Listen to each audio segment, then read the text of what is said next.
इस शिक्षक दिवस पर आपको गंभीर शिक्षा लेनी है।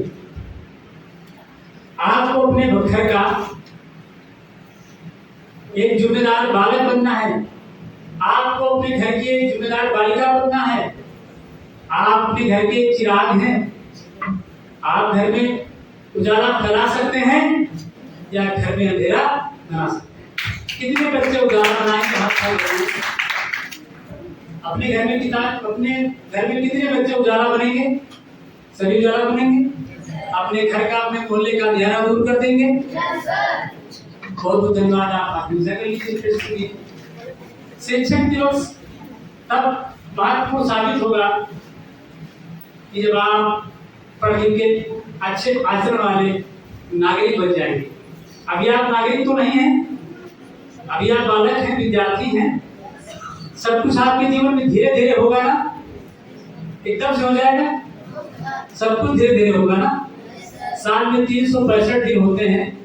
आप धीरे धीरे एक पन्ना किताब पर खोलते हैं, पहला पाठ खोलते हैं और अंतिम तक 22 पाठ तक की पढ़ते चले जाते हैं। बहुत सारी बातें उस किताब की आपके मस्तिष्क में भर जाती हैं, जो आपके आचरण का निर्माण करती हैं, जो आपके ज्ञान की वृद्धि करती है। आप गणित को ठीक से पढ़ेंगे, आप विज्ञान को ठीक से पढ़ेंगे, आप अंग्रेजी को ठीक से पढ़ेंगे, अध्यापक के बताए गए अनुशासित व्यवहार को आप कोशिश करेंगे, लापरवाही तो नहीं करेंगे। तभी हम मानेंगे कि आप शिक्षक दिवस पर देश की महान विभूतियों को याद करते हुए आप महत्वपूर्ण नागरिक बनेंगे। प्यारे बच्चों, शिक्षक दिवस की शुभकामनाओं के आधार पर हमारे विद्यार्थियों को हमारे अध्यापकों ने आपको शुभकामनाएं दी, आपके उज्जवल भविष्य की कामनाएं भी की हैं। मैं आपको एक 2-3 क्वेश्चन बात करके खत्म करना चाहता हूँ। आप सत्य को जानते हैं? आप सत्य को जानते हैं? yes, sir. आप चरित्र को जानते हैं? yes, sir. आप व्यवहार को जानते हैं? yes, sir. आप प्रेम को जानते हैं? yes, sir. कहीं जवाब नहीं आ रहा है, सब कहीं yes, sir. आपने प्रेम को देखा है? आपने सत्य को देखा है? आपने आचरण को देखा है? आपने अपने ज्ञान को देखा है? कोई बात नहीं। अभी इस उम्र में ऐसे ही उत्तर आते हैं।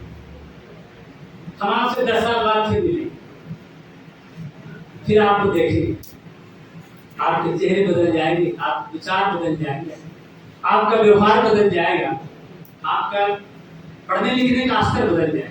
फिर आपसे मिलेंगे 10 साल बाद, फिर पूछेंगे आपसे। आप आज के दिन अच्छा सीख रहे हैं हमारे अध्यापकों से। आप अपनी खाली बोतल में अच्छा पानी भर लीजिए। पानी आपकी प्यास को मिटाएगा। आपके खेतों के अंदर पानी जाएगा तो खेत की फसलें हरी भरी हो जाएंगी। आपके माता पिता का परिवार हरा भरा हो जाएगा। उनके दिल के तमाम सपने पूरे हो जाएंगे।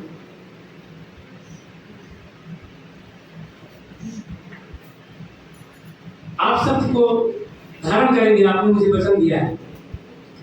आप असत्य पर तो नहीं चलेंगे? आप चोरी तो नहीं करेंगे? आप गलत कुसंगत में तो नहीं बैठेंगे? अच्छे चरित्र के लोगों से आप दोस्ती करेंगे? हमारी बेटियां अपने माता पिता के नाम ऊंचा करने के लिए कुछ कदम चलेंगी? उनका नाम ऊंचा करेंगी? ये हमारे बेटे अपने माता पिता के नाम ऊंचा करने के कुछ कदम चलेंगे? धीरे धीरे चलोगे ना? बहुत दूर तक चलते चले जाओ। बहुत तेज चलोगे, बीच में लड़खड़ा जाओगे। सत्य जीवन की सबसे बड़ी शक्ति है। सत्य जीवन की सबसे बड़ी शक्ति है। मैं जान रहा हूं कि आप बहुत देर से बैठे हैं। कार्यक्रम का जो प्रारूप है वो बड़ा हो रहा है। मुझे कहीं काम से अत्यावश्यक रूप से जाना है, कहीं लोग मेरा इंतजार कर रहे हैं, वरना मैं सबको सुनना चाहता हूं। आप आज के बाद से अपने घर से रोज आएंगे, समय से आएंगे, समय से पढ़ेंगे। मैंने आप सबके लिए लिखा था कुछ बोलने के लिए, मौका मिलेगा। लेकिन हमारे जीवन में सदैव व्यस्तता रहती है, और व्यस्त रहो मस्त रहो। क्या कहता है? कुछ लोग कहते हैं कि हम बहुत तनाव में रहते हैं। क्या बोलते हैं? आप भी बहुत तनाव में रहिए, आप भी बहुत तनाव में रहिए। अगर आप तनाव में नहीं रहेंगे तो आप ना तो अच्छे गणित में नंबर पा पाओगे, ना अंग्रेजी में अच्छे नंबर पा पाओगे। आप लगातार तनाव में रहिए। बट इज टेंशन, जानते हो तनाव क्या है? नहीं जानते। तनाव सब आप सबको एक ऊर्जा देता है। क्या देता है? ऊर्जा। तनाव कभी गलत काम करने के लिए नहीं प्रेरित करता है। एक होता है बैड तनाव, बुरा तनाव। एक होता है बैड स्ट्रेस, एक होता है गुड स्ट्रेस। आप स्ट्रेस को गुड लाइन पे ले जाना है। आप तनाव में आकर के बैड पे चले जाएंगे तो आपके जीवन की पूरी लाइफ गड़बड़ हो जाएगी। आप अपने गुड स्ट्रेस पर काम करो तो आपके लक्ष्य की पूर्ति हो जाएगी। आप बिल्कुल तनाव में रहो कि गणित नहीं आ रही, गणित नहीं आ रही, अंग्रेजी नहीं आ रही, अंग्रेजी नहीं आ रही, तनाव में रहो, लेकिन पढ़ते रहो। आप अच्छे गणितज्ञ बन जाओगे, करियर की तरह। आप अच्छे इंग्लिशमैन बन जाओ, दुनिया मैन की तरह। गुड स्ट्रेस रखो, आपकी ऊर्जा उसी पर केंद्रित होकर काम करेगी, आप आगे बढ़ोगे। हर चीज धीरे धीरे होती है। मैं अपने विद्यालय के स्थापना से अब तक की बोलूंगा, मेरे पास समय कम है, और 2-4 दिन बोलूंगा तब भी समय कम हो जाएगा।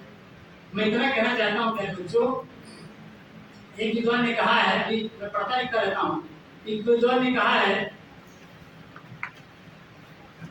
समय पंथा, दोहराइए, समय पंथा, समय पंथा, समय गंथा, समय गंथा, समय पर्वत लंघनम, समय विद्या, समय विद्या, समय वित्तम, समय वित्तम, पंचेतानि समय समय, पंचेतानि समय समय। एक बार फिर से मेरे साथ हम पहले एक लाइन कहेंगे, फिर आप दूसरी लाइन कहना। समय पंथा, समय गंथा, समय पर्वत लंघनम, और समय विद्या, समय वित्तम, पंचेतानि समय समय। इसका अर्थ ये है कि समय पंथा, पंथा में रास्ता, रास्ता धीरे धीरे काटा जाता है। कंथा माने कपड़ा, कपड़ा धीरे धीरे बुना जाता है।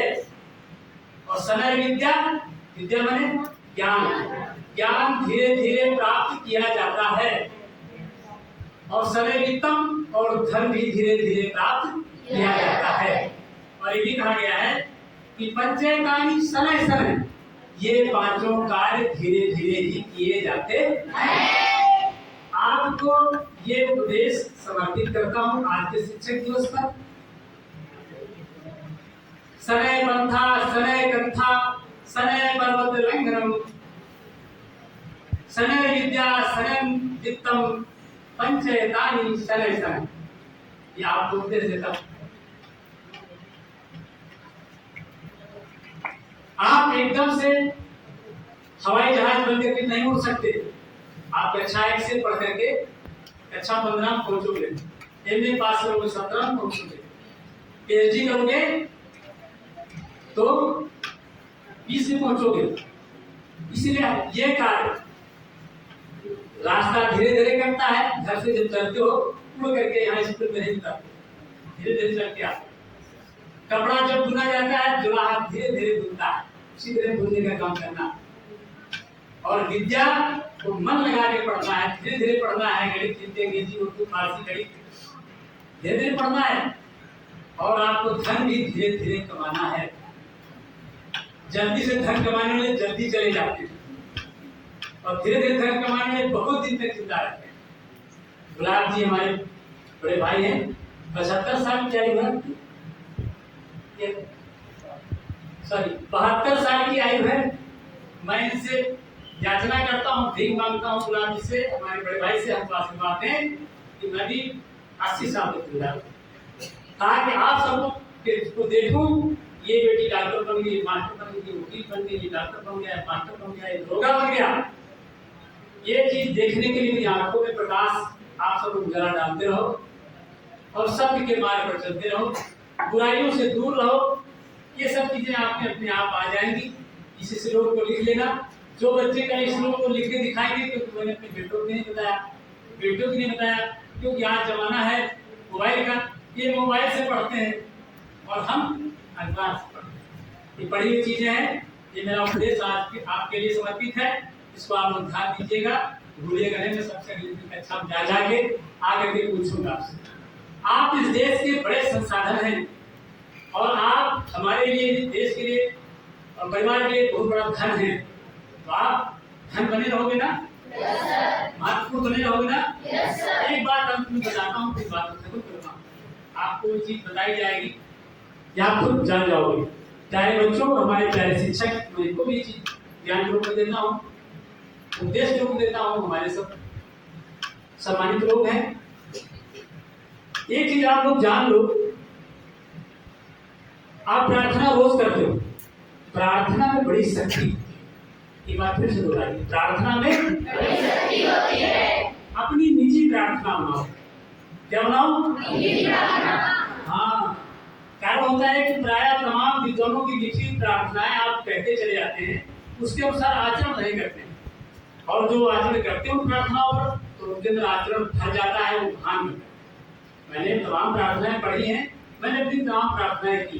मैं आपको एक रहस्य की बात बताता हूँ, हमारे अध्यापक भी सुन लें कि आप अगर यदि आपको कोई भयंकर बीमारी है, डॉक्टर से इलाज कराइए, लेकिन स्वयं प्रार्थना। आपको कोई भयंकर समस्या है, आप उसके लिए स्वयं प्रार्थना करिए। प्रार्थना एकांत में बैठ की जाती है, नमाज एकांत में बैठ पढ़ी जाती है, ध्यान एकांत में पढ़ा जाता है, शांत होकर पढ़ा जाता है। आप अपनी प्रार्थना को इतना सरल बनाइए कि सारी समस्याओं का समाधान आपकी प्रार्थना में है। एक बार एक बालक 60 मीटर संभवतः नीचे, आज से 10 साल 15 साल पुरानी घटना है, वो जाके कहीं पंजाब में गिर गया। कोई बोरिंग टाइप कुछ हो रहा था, मुझे ठीक से याद नहीं है, उसमें चला गया। देश की सेना आई, पूरे देश ने दीप बत्ती जला करके भगवान से प्रार्थना की कि उस 3 साल 4 साल 5 साल बच्चे की जो है जान बच जाए। उस प्रार्थना में इतनी शक्ति है हुई, जो मैंने अखबार में पढ़ी, वो बालक अभी जिंदा है। पूरे भारत देश में इस बात की प्रार्थना हुई कि 60 फीट नीचे जो बच्चा किसी बोरिंग के स्थान में चला गया है, उसकी जान बच जाए। उस प्रार्थना का प्रभाव ये हुआ कि वो बालक आज भी जिंदा है। ये प्रार्थना की शक्ति। मैं अपनी बात बताता हूँ, अपने रहस्य बताता हूँ कि मेरे पर तमाम जीवन में तमाम चीजें आई हैं। मैं कभी किसी व्यक्ति से प्रार्थना करने के साथ साथ, सहयोग मांगने के साथ साथ अपनी निजी प्रार्थना, मैंने अपने बच्चों को बताया, अपनी बेटियों को बताया, बैठ करके मैं सामने और प्रार्थना पढ़ता हूँ, कुछ रोज पढ़ता हूँ। हे प्रभु, सुनो प्रार्थना। हे प्रभु, इस संसाधना को दिव्य दृष्टि की भक्ति, दिव्य शक्ति प्रदान कीजिए। पूरे संसार के जीव जंतुओं का, पशुपक्षियों का, मानव जाति का, सबका कल्याण हो। कोई दुखी ना हो, कोई गरीब ना हो, कोई रोगी ना हो। मेरे मन के संस्कारों को, कुदृष्टि, कुदाचार को नष्ट कर दो। सदाचार धारण प्रदान करो, इंद्रिय संयम प्रदान करो, वाणी से प्रदान करो। दुष्टों का विनाश करो, सत्यों का उद्धार करो। धर्म की विजय करो, धर्म का नाश करो। सत्य की रक्षा करो, असत्य का नाश करो। मैं आपकी शरणागत हूँ, रक्षा करो, रक्षा करो। त्राहि माम, त्राहि माम। तुम्हें वो माता का पिता, तुम्हें वो बंधु सखा, तुम्हें वो विद्या, तुम्हें वो समझो। मुझे बल बुद्धि विद्या विवेक धन धान से परिपूर्ण करो, सत मार्ग पर चलाओ प्रभु। कल्याण कार्यक्रम करने की क्षमता मन और मस्तिष्क को प्रदान करो। आज का दिन मंगलकारी हो, शुभकारी हो, बाधा विघ्न हनकारी हो, सर्वत्र मंगलमय हो, सर्वार्थ सिद्धिकारी हो, सबके लिए कल्याणकारी हो। दुर्गम काल जगत के जेते, शुभम अनुग्रह तुम्हारे देते। राम द्वारे तुम रखवारे, पुत्र आज्ञा दीप बसवारे। सब सुख है तुम्हारी शरणा, तुम रक्षक का हो को डरना। आपन के समारो आपे, तीनों लोग हाँकते गापे। कवन सुखात कठिन जग माही, जो नहीं होता तुम माही। मोरे मन पर बस विश्वासा, राम सदिक राम करदासा। सो तुम जानो अंतर्यामी, और मोर मनोर स्वामी। दीन दयाल सिंहारी, हरम नाम संकट भारी। मोर मनोरथ जानो मीके, बसहु सदा पुर सके।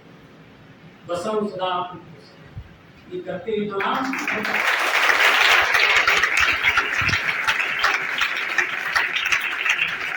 मैंने इस प्रार्थना में अपने लिए कुछ नहीं कहा, आपको ध्यान है विद्यार्थियों के साथ में हमारे बुजुर्ग ध्यान रहे, मैंने अपने घर में कहा था इस प्रार्थना को आप ऐड कर लीजिएगा।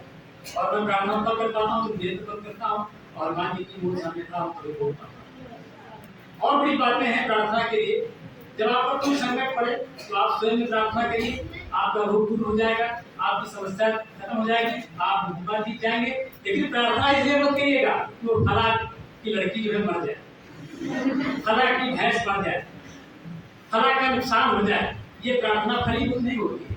जब आपकी निजी प्रार्थना होती है तो आपको शक्ति मिलती है। याद रखो, प्रार्थनाएं शक्तिशाली होती है, प्रार्थनाएं शक्तिशाली होती है। यहाँ से पूरे संसार में आपका प्रार्थना का प्रभाव हो सकता है। इसलिए आप सच्चे मन से प्रार्थना करना सीखो और अपने लिए प्रार्थना करो रोज सुबह उठ करके कि हे प्रभु या गॉड या भगवान या खुदा, हमको पढ़ लिख के महान बना दो। हमारे माता पिता गरीब हैं और हम पढ़ लिख के महान बन जाए और देश के अच्छे नागरिक बन जाए, राष्ट्र की सेवा करें। ये सब भावनाओं के साथ आप अच्छी प्रार्थना करना सीखो, इस रहस्य को जानो। ये रहस्य है, इसलिए जानने की जरूरत है। आपकी ऐसी कोई प्रॉब्लम नहीं है कि जिसको तुम सॉल्व नहीं कर सकते। एक विद्वान ने कहा है कि अपनी परिस्थिति के हिसाब से अपनी मनस्थिति को बनाइए, अपनी परिस्थिति के हिसाब से अपनी मनस्थिति को बनाइए। इसको कहते हैं एडजस्टमेंट, समायोजन। और समायोजन कौन करेगा तुम्हारे लिए? तुम्हारी गरीबी के लिए समायोजन कौन करेगा? तुम्हारे लिए गरीब तैयारी कौन समायोजन करेगा? तो गरीबी तैयारी समायोजन कौन करेगा?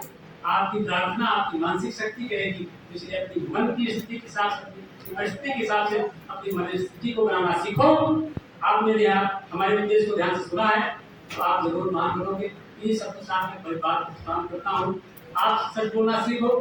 मैंने एक बात कही थी सब विद्यालयों कक्षाओं में जाकर के कि खूब पढ़ेंगे, खूब लिखेंगे, पढ़ लिख कर विद्वान बनेंगे, हम आपस में नहीं लड़ेंगे, माता पिता का इन सब के साथ अपनी बात करता हूँ कि उपदेशों को स्वीकार करना बेटा और आगे चल के अच्छे बनना। मैं